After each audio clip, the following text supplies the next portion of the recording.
Globe के बारे में जानेंगे। हमारे ग्लोब पे कुल कितनी अक्षांश रेखाएं हैं, कुल कितनी देशांतर रेखाएं हैं, कौन सी भूमध्य रेखा है, ठीक है, सारी चीजों को हम अच्छी तरह से जानेंगे। आप लोग वीडियो को बिना स्किप किए हुए पूरी वीडियो देखिएगा ताकि चीजें आपको अच्छी तरह से समझ में आए। चलिए आगे जानते हैं। तो मैंने ग्लोब को 2 पार्ट में कर दिया है, ठीक है। आपको आसानी से समझने के लिए मैंने ग्लोब को क्या किया, 2 पार्ट में कर दिया। अक्षांश रेखाओं को अलग कर दिया और देशांतर रेखाओं को अलग कर दिया, बस सिर्फ समझाने के तौर पे, ठीक है। इस चीज से आप परेशान मत हुइए कि ये 2 चीजें क्या हैं। दोनों ये ग्लोब एक ही है, बस इसको 2 पार्ट में मैंने करके आपको बताया है, ठीक है। तो जो पूरब से पश्चिम की ओर खींची गई रेखा है, जो पश्चिम से पूरब की ओर या पूरब से पश्चिम की ओर खींची गई रेखा है, उसे हम क्या बोलते हैं, अक्षांश रेखा बोलते हैं। और जो उत्तर से दक्षिण की ओर खींची गई रेखा, उसे हम क्या बोलते हैं, देशांतर रेखा बोलते हैं, ठीक है। उत्तर से दक्षिण की ओर खींची गई रेखा को हम देशांतर रेखा बोलते हैं और पश्चिम से पूरब की ओर खींची गई रेखा को हम अक्षांश रेखा बोलते हैं। 2 रेखाओं के बीच की जो दूरी होती है, 2 रेखाओं के बीच की दूरी को हम क्या बोलते हैं, कटिबंध बोलते हैं। और 2 रेखाओं के बीच की दूरी कितनी होती है, 111.13 किलोमीटर। देशांतर में 2 रेखाओं के बीच की दूरी को हम क्या बोलते हैं, गोरे बोलते हैं। और दोनों रेखाओं के बीच की दूरी कितनी होती है, 111.32 किलोमीटर होती है। पृथ्वी एक देशांतर घूमने में, सिर्फ एक देशांतर, ठीक है। एक देशांतर का मतलब एक देशांतर, एक रेखा जो होती है, सिर्फ एक टर्न लेने में 4 मिनट लगाती है, ठीक है। आगे और अच्छी तरह से जानते हैं। ग्लोब पर कुल अक्षांश रेखाएं कितनी होती हैं, ग्लोब पर कुल अक्षांश रेखाएं 181 होती हैं। 181 कैसे, 90 90 प्लस 1, 181 हो गया। ये 90 90 और 1 ये कैसे आया है, ये आपको हम बताते हैं। तो जो बीच की रेखा है, बीच की रेखा जिसे हम क्या बोलते हैं, भूमध्य रेखा, ठीक है। ये एक रेखा हो गई आपकी। और अब भूमध्य रेखा से दक्षिणी ध्रुव की तरफ 90 रेखाएं होती हैं, ठीक है। ये जो रेखाएं हैं वो कितनी होती है, 90 होती हैं। कहां से, भूमध्य रेखा के बाद से दक्षिणी ध्रुव तक ये कितनी होती है, 90 रेखाएं होती हैं। और भूमध्य रेखा से उत्तरी ध्रुव की तरफ 90 रेखाएं होती हैं। तो 90 प्लस 90 प्लस 1 हो गया ना 181। 90 इधर 90 इधर और बीच की भूमध्य रेखा कितनी हो गई, 181। अब कहा गया है कि मध्य रेखा को छोड़ दिया जाए तो, ग्लोब पर मध्य रेखा को छोड़ दिया जाए तो कितनी रेखाएं हैं, 180, ठीक है। इसको भी देखते हैं कैसे 180 हो गया। तो जो बीच की रेखा है, भूमध्य रेखा, अगर इसको छोड़ दिया है तो 90 इधर का और 90 इधर का, 90 90 180 हो गया ना। भूमध्य रेखा को अगर छोड़ दिया जाएगा, मध्य रेखा को, तो आपकी कितनी रेखाएं हैं कुल, 180, ठीक है। फिर कहा गया है 90 डिग्री की रेखा को छोड़कर, 90 डिग्री रेखा को छोड़कर कितनी है, तो 181 आपकी कितनी है, कुल अक्षांश रेखाएं हैं, कितनी है, 180 आपकी कुल अक्षांश रेखाएं होती हैं। और इसमें से क्या कहा गया, 90 डिग्री की रेखा को छोड़ दिया जाए तो 181 में से 2 माइनस कर दीजिए, कितना हो गया, 179, ठीक है। 179 हो गया। तो 179 कैसे हो गया, इसको भी अच्छी तरह से जानते हैं। तो जैसे रेखाएं जब भूमध्य रेखा से नीचे की तरफ आती हैं, ध्रुवों की तरफ, भूमध्य रेखा से ध्रुव की तरफ जब रेखाएं आती है तो ध्रुव की तरफ आते आते लास्ट में क्या करती है, एक बिंदु का रूप ले लेती है, ठीक है। ध्रुव के पास आकर के वो क्या होती है, एक बिंदु का रूप ले लेती है। तो बिंदु तो रेखा नहीं होती है ना, इससे पहले रेखाएं होती है, लेकिन ध्रुवों पे जाने के बाद क्या करती है, ये बिंदु का रूप ले लेती है, जिसे हम रेखा नहीं बोलते हैं, क्या बोलते हैं, बिंदु बोलते हैं। ठीक है, वही भूमध्य रेखा से जब उत्तरी ध्रुव की तरफ जाती है तो ऊपरी ध्रुव पे जाकर के क्या करती है, बिंदु का रूप ले लेती है। तो ये रेखा तो रह नहीं जाता है, इसलिए कहा जाता है 90 डिग्री पे जाने पे ये बिंदु का रूप ले लेती है। ओके, समझ में आया? तो रेखा ही हमें सिर्फ गिनना है, तो अगर 90 डिग्री पे गई तो वो तो क्या होगी, बिंदु का रूप ले ली। तो उसमें से दक्षिणी ध्रुव का एक और उत्तरी ध्रुव का एक, दो हो गया ना। दो माइनस कर देंगे अगर 181 में से, तो कितना हो जाएगा, ठीक है, 181 में से दो माइनस किया तो हमारा कितना हो गया, 179, 179। देखिए यहाँ पे नोट्स में मैंने लिख भी दिया है कि 90 डिग्री पर अक्षांश रेखा बिंदु का रूप ले लेती है। ओके, अब यहाँ पे है अक्षांश रेखा क्या होती है, काल्पनिक होती है। ठीक है, काल्पनिक होती है।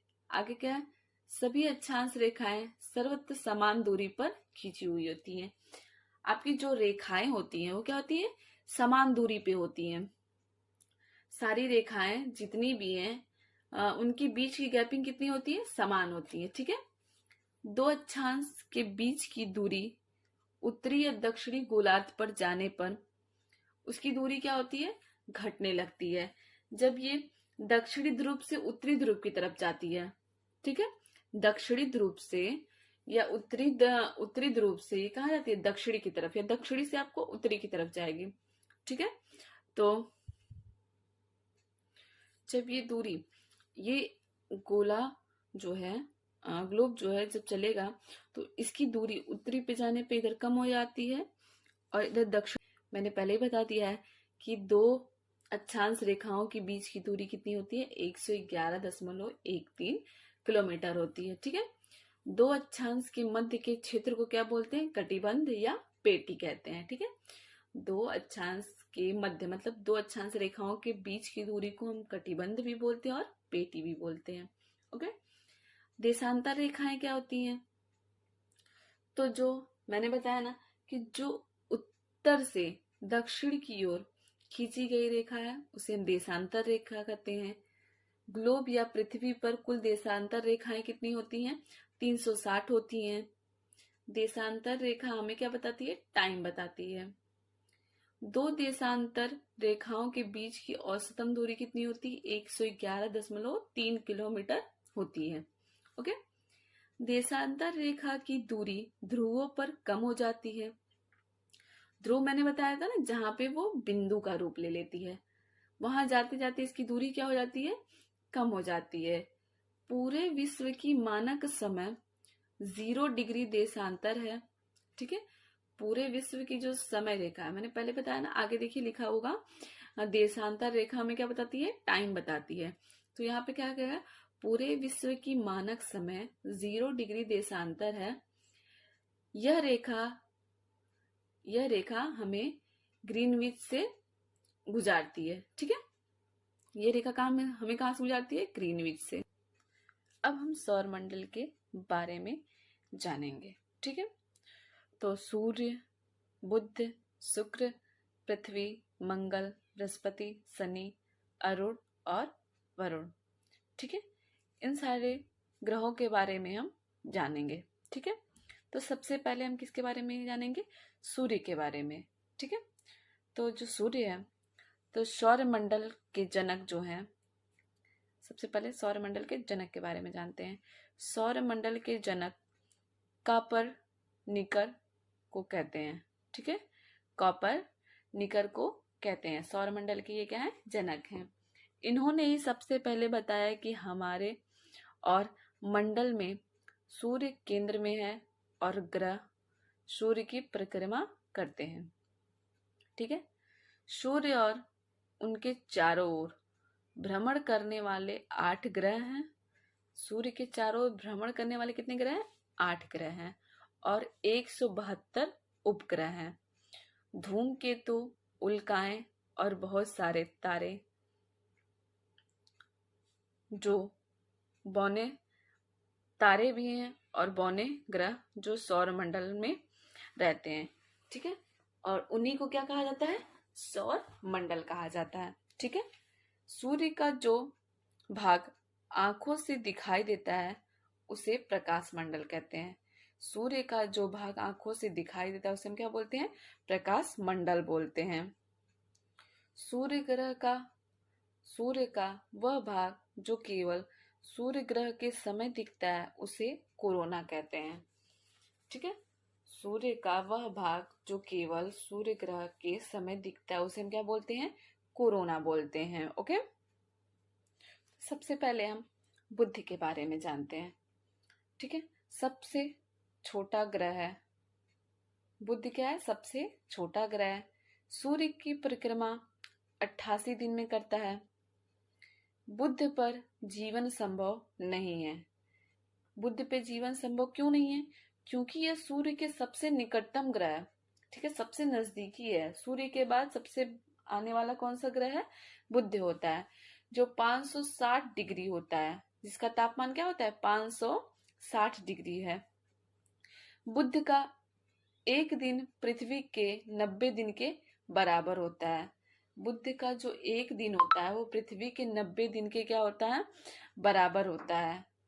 आकार के हिसाब से 8वें स्थान पर है।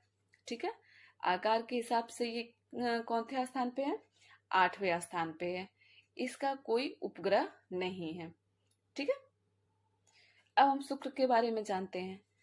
तो शुक्र जो है सूर्य की परिक्रमा 225 दिन में पूरा करता है, लेकिन विपरीत दिशा में। ठीक है, पूरी सौर मंडल का चमकीला ग्रह किसे कहा जाता है? शुक्र को कहा जाता है। इसे पृथ्वी की बहन भी कहा जाता है। ठीक है, शुक्र ग्रह को क्या कहा जाता है? पृथ्वी की बहन भी कहा जाता है। इसे हम भोर का ताप या सांझ का तारा भी कहते हैं। शुक्र ग्रह को हम भोर का तारा भी कहते हैं और सांझ का तारा भी कहते हैं। ठीक है, आकार में ये 6वें नंबर पे आता है। ओके, उसके बाद पृथ्वी आता है। पृथ्वी से सूर्य की न्यूनतम दूरी 14.70 करोड़ और अधिकतम कितनी है? 15.21। ठीक है, 25 दिन सूर्य की ध्रुवण अवधि होती है विषुवत रेखा के सापेक्ष में। पृथ्वी पश्चिम से पूर्व की तरफ घूमती है। पृथ्वी सूर्य की परिक्रमा 365 दिन में करता है। पृथ्वी को नीला ग्रह भी कहते हैं क्योंकि यहाँ 70% क्या है? जल है। इसी वजह से पृथ्वी को क्या कहते हैं? नीला ग्रह कहते हैं। पृथ्वी का अक्ष ध्रुवीय व्यास 12,714 किलोमीटर और भूमध्य रेखा का व्यास कितना है? 12,756 किलोमीटर। आकार की दृष्टि से पृथ्वी का जो ग्रह स्थान है वो 5वें स्थान पे है। ठीक है, अब मंगल ग्रह के बारे में जानते हैं। मंगल का सूर्य से परिक्रमा करने में लगा समय 687 दिन लगता है। ठीक है, इसे लाल ग्रह भी कहते हैं क्योंकि यहाँ पर 2 उपग्रह हैं, फोबोस और वीमोस, जो क्या है? मंगल ग्रह के 2 उपग्रह हैं। इसी वजह से इसे क्या कहा जाता है? लाल ग्रह कहा जाता है। ओके, अब हम आगे जानते हैं बृहस्पति ग्रह के बारे में। तो सूर्य का चक्कर 11.9 वर्ष में पूरे सौर मंडल का ये सबसे बड़ा ग्रह है। दूसरे शब्दों में इसे पीला ग्रह भी कहते हैं। इसके पास कुल 67 उपग्रह हैं। आकार के हिसाब से पहले स्थान पर है। ओके, आगे हम शनि ग्रह के बारे में जानते हैं। तो शनि ग्रह सूर्य का चक्कर 29.5 वर्ष में पूरा करता है। इसमें 7 विलय हैं। आंखों से देखे जाने वाला ग्रह शनि ग्रह ही होता है। ठीक है, जिसे हम अपने नग्न आंखों से देख सकते हैं, उसे हम क्या बोलते हैं? शनि ग्रह बोलते हैं। ओके, अब आता है अरुण। अरुण ग्रह किसे बोलते हैं? 84 वर्ष में सूर्य की परिक्रमा को यह पूरा करता है। इसे लेटा हुआ ग्रह भी कहते हैं। इसके पास कुल 27 उपग्रह हैं। ओके, इसके पास कितने उपग्रह हैं? 27 उपग्रह हैं। वरुण ग्रह 165 वर्ष में सूर्य की परिक्रमा लगाता है। इसके कुल 13 उपग्रह हैं। इसे हरा ग्रह भी कहते हैं। वरुण ग्रह को क्या कहते हैं? हरा ग्रह भी कहते हैं। ओके, लास्ट में एक ऐसी चीज जानेंगे जिसके बारे में सुनते तो सभी लोग हैं पर जानते बहुत कम लोग हैं। ओके, कि सूर्य ग्रहण कब लगता है और चंद्र ग्रहण कब लगता है। सब लोगों ने सुना होगा कि सूर्य ग्रहण लगा है, आज चंद्र ग्रहण लगा है, लेकिन इसकी लगता क्यों है, आज इसके बारे में हम जानते हैं। तो सूर्य ग्रहण कब लगता है और चंद्र ग्रहण कब लगता है, तो सबसे पहले हम जानेंगे चंद्र ग्रहण के बारे में। ठीक है, तो जब सूरज और चंद्रमा, सूरज और चंद्रमा के बीच में जब पृथ्वी आ जाता है, सूरज और चंद्रमा के बीच में जब पृथ्वी आ जाता है तो क्या लगता है? चंद्र ग्रहण लगता है। ठीक है, सूर्य और चंद्रमा के बीच में पृथ्वी के आने से क्या होता है? चंद्र ग्रहण लगता है। ओके, उसके बाद से सूर्य ग्रहण कब लगता है? तो सूरज और पृथ्वी के बीच में जब चंद्रमा आ जाता है तब क्या लगता है? सूर्य ग्रहण लगता है। ठीक है, सूर्य और पृथ्वी के बीच में जब चंद्रमा आ जाता है तो क्या लगता है? सूर्य ग्रहण लगता है। ठीक है, अगर वीडियो अच्छी लगी होगी तो सब लोग सब्सक्राइब कर लीजिएगा। आगे नेक्स्ट वीडियो आपको मिल जाएगी। आगे